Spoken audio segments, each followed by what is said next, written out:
Hello, নমস্কার, আমি শঙ্কুদেব পণ্ডা কথা বলছি, স্পোকসপারসন বিজেপি শুভেন্দু অধিকারীর অফিস থেকে। হ্যাঁ বলুন। দিদি, আমায় আমায় ক্ষমা করবেন, আপনাকে একটু এত রাত্রে আবার একবার ফোন করতে বাধ্য হলাম। শুভেন্দুদার সাথে কথা হয়েছে আপনার? হ্যাঁ হ্যাঁ, এখন কথা হয়েছে। আপনি পুরো বিষয়টা জানিয়েছেন? হ্যাঁ জানিয়েছি। আপনি এই মুহূর্তে কোথায় আছেন?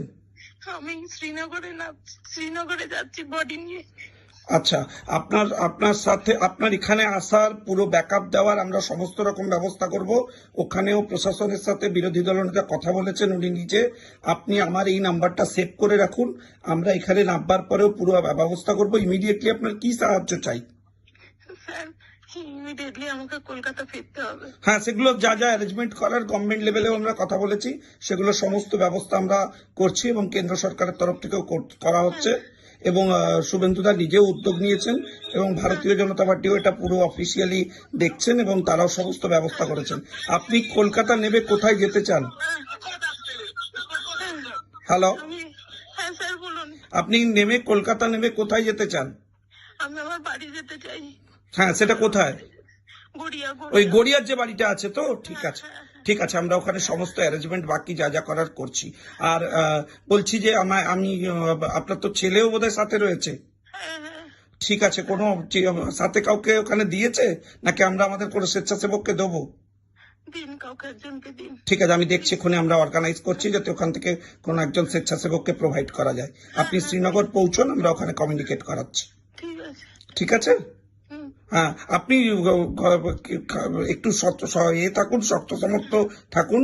আমরা সবাই রয়েছি, এই অপরাধীদের বিরুদ্ধে আমরা ব্যবস্থা নেবই। এভাবে টার্গেট করে করে সরাসরি হিন্দুদের আক্রমণ করা এই মানা যাবে না। আপনাকে জিজ্ঞেস করলো সে হিন্দু কিনা? হ্যাঁ, যারা যারা মুসলিম তারা সরে যান, কালমা পড়ুন, কালমা বলুন, আর মেরে দিল। বললো যারা হিন্দু তারা আলাদা হন, যারা মুসলিম তারা কালমা পড়ুন, চলে যান, বাকি হিন্দুদের অ্যাটাক করে মেরে দিল। হ্যাঁ, যাদের কপালে সিঁদুর দেখেছে মেরে দিল। ইস, যাদের কপালে সিঁদুর দেখেছে। ইস। ঠিক আছে দিদি, আপনি আসুন, আমরা এটা কোনোভাবেই আমরা শেষ দেখে ছাড়বো। আপনি আসুন, আমরা পুরো ব্যবস্থা করছি। আর আমি শ্রীনগর আপনি পৌঁছন, আমরা যোগাযোগ করাচ্ছি। ওখানে তো গভর্নমেন্ট, ওখানে সেন্ট্রাল গভর্নমেন্ট থেকে সমস্ত কার অ্যারেঞ্জমেন্ট সব করে দিয়েছে, আমরা বলে দিয়েছিলাম। বাকিটা আমরা শ্রীনগরে যোগাযোগ করে দিচ্ছে করি। আমাদের বিরোধী দলনেতা পুরো ব্যাপারটা দেখছেন, আমরা এক্ষুনি অর্গানাইজ করছি এটা। ঠিক আছে। ওকে ওকে। যারা যারা মুসলিম সরে যাও, কালমা পড়ুন আর কপালে সিঁদুর দেখে মেরে গেল। পরিষ্কার কথা, বাঙালি একটি বাঙালি পরিবার ঘুরতে গিয়েছিল কাশ্মীরে। যা কথা শুনলেন আপনারা, ওনার মানে স্ত্রী ওনার স্বামীকে মেরে ফেললো। বিতান অধিকারী কলকাতার পাটুলিগড়িয়ার এলাকার বাসিন্দা, বৈষ্ণব ঘাটি পাটুলি, ওই তো ওই আর কি, ওই এলাকার বাড়ি আছে। এবং এনারা আমেরিকার ফ্লোরিডাতে ওখানে থাকতেন, ওখানে চাকরি করতেন। বেতন অধিকারী বাড়ি এসেছিলেন 8 এপ্রিল, 16 এপ্রিল ঘুরতে গিয়েছিলেন কাশ্মীরে। ছোট্ট একটা বাচ্চাও আছে, যেটা খবর দেন যে বাবা মা সকলকে নিয়ে ঘুরতে যেতে চেয়েছিলেন কিন্তু বাবা যাননি।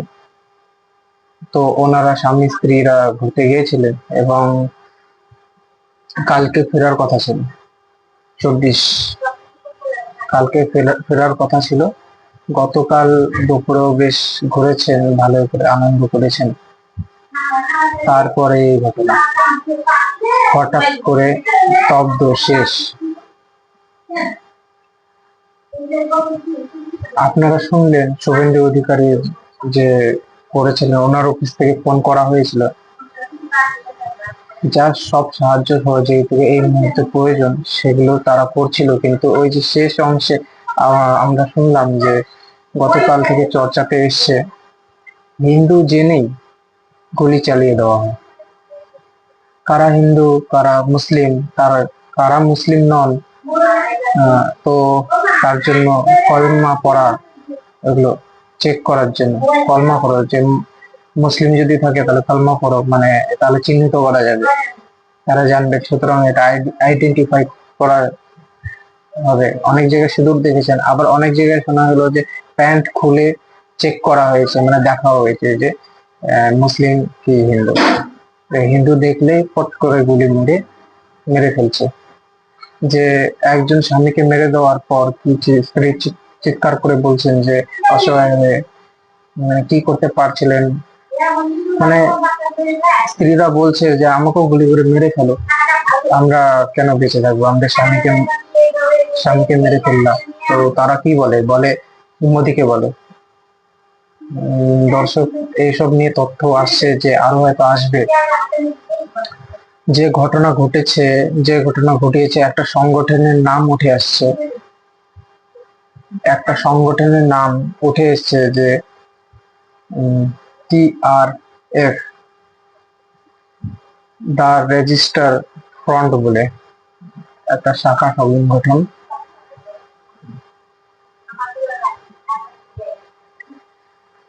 একটা শাখা সংগঠন রয়েছে। তো এই সংগঠনটি এরকম কেন করছে?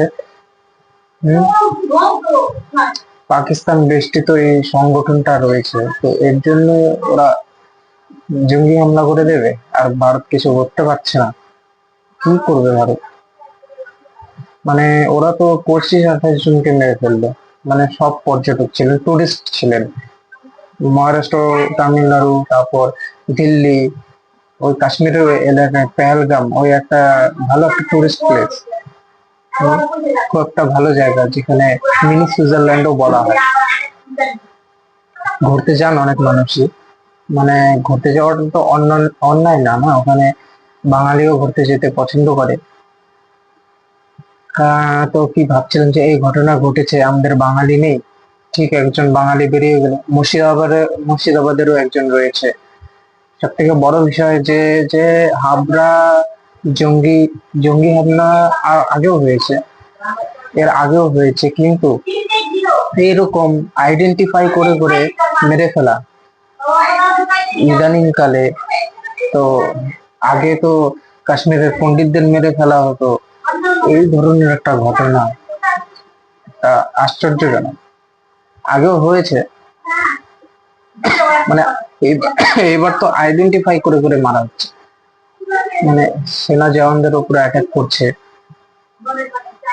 সেটা সেটা সেনা জওয়ান থাকতে সবাই ক্ষতিগ্রস্ত হতেন, কিন্তু সেখানে ধর্মের ব্যাপারটা ওরা বেছে বেছে অ্যাটাক, সেটাও বাজে।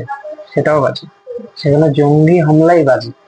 কাউকে কোনো জঙ্গি হামলা ধর্ম বিচারক করেনি বলে মানে গ্রহণ করবো সেটা নয়। যে কোনো জঙ্গি হামলাই কিন্তু আমরা সমর্থন করি না, সেটা একদমই খারাপ। অন্য ধরনের একটা, যে তার ধর্ম দেখে, ধর্ম বাছাই করে, কর্মা করে, আর কি কি ভাবে পরীক্ষা নিরীক্ষা করেছে, খুব বাজে ভাবে করছেন, যে গুলি করে দেওয়া হলো। আর মোদিকে বল, মানে যা আছে সব মোদির উপরে রাগ।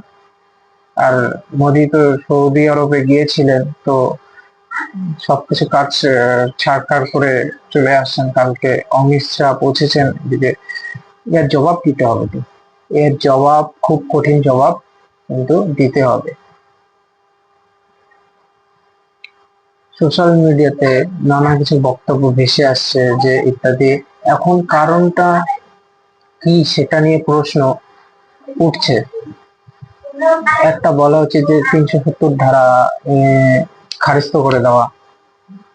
কিছু একটা ভিডিও দেখছিলাম যে এই 370 করা আছে, মানে এখন তুলে দেওয়ার জন্য। আর একটা কারণ আসছে যে ওয়াকফ ব্যাপারটা নিয়ে এমন একটা ন্যারেটিভ করা হয়েছে যে ওয়াকফ অ্যাক্ট, তার জন্য মোদিকে টার্গেট, হিন্দুদেরকে টার্গেট, এটাও কিন্তু বলা হচ্ছে। সেটা আমরা দেখবো যে ওয়াকফ ব্যাপারটা হলে সেটা আরো ভাবতে হবে। দেশের অভ্যন্তরে ওয়াকফের যে অ্যাক্টের বিরোধিতা চলছে, তাহলে সবকিছু তো তার মানে বিষয়টা ভাববার, যে এই নিয়ে চলছে যে বাংলা আরো একই সূত্রে যে বিধন শুরু হয়ে যাচ্ছে জম্মু কাশ্মীরে, এটাও ভাববার। এখন তদন্ত এগোচ্ছে যে কিভাবে ব্যাপারটা এগোয়, বেরিয়ে আসে আর সরকার কি ব্যবস্থা নেয়। খুবই খুবই খারাপ এবং খুবই আজকের দিনে খুবই কষ্টের যে মাথায় সিঁদুর চলো গুলি করে দাও, ওরা হিন্দু চলো গুলি করে দাও। এর নিন্দার কোনো ভাষা নেই, যে ভাষাতে নিন্দা করি সেটা পর্যাপ্ত হতে পারে না। আপনারা গতকাল থেকে যে বলছেন, আমরা দেখছি যে কালকে একটা দেখছি যে নিউজে দেখছেন কালকে, এটা একটা নিন্দাজনক, ভারতের পক্ষ থেকে একটা নিন্দাজনক ব্যাপার বলতে পারেন যে আপনারা। আর কিছু করার খুঁজে পাচ্ছি না, যে সরকারের নিশ্চয়ই কিছু একটা করা উচিত, সরকার পক্ষে নিশ্চয়ই কিছু করার আছে। যে পাকিস্তানের দেশ জঙ্গি গোষ্ঠী বলা হচ্ছে, যে এখানে কিভাবে কালাম স্থানটা করলো কাশ্মীরে, তার মানে মানে যারা কাশ্মীরি ওখানে মিলেমিশে থাকে যারা, বা কাশ্মীরেরই লোক, তারাই ওরকম মাইন্ডেড করে রাখা। সুতরাং এর থেকে কিভাবে জবাবটা দেবেন কেন্দ্রীয় সরকার সেটা দেখার। যে ঘটনা ঘটছে কাশ্মীরে, এই মাইন্ডেড লোকজন আমাদের বাংলাতেও আছে, কিন্তু আমাদের বাংলাতেও এরকম লোক আছে। কাশ্মীরে গুলি করে হিন্দুকে হত্যা করা হয়েছে, আর বাংলাতে কুপিয়ে হিন্দুকে হত্যা করা হয়েছে। মাইন্ডসেট কিন্তু এই একই ধরনের। পর্যালোচনা করে দেখেন, এই জম্মু কাশ্মীরে আমাদের বাংলা কিন্তু আলাদা নয়, একই। ওখানে গুলি করে মারা হচ্ছে, আমাদের এখানে কুপিয়ে মারা হয়েছে। খুব মাইন্ডসেটটা কিন্তু একই আছে, খুব মাইন্ডেড একটা বিষয়। মানে পাকিস্তানি জঙ্গি যে ওখানে গুলি করে মারছে, আমাদের এখানে এই একই ব্যাপার।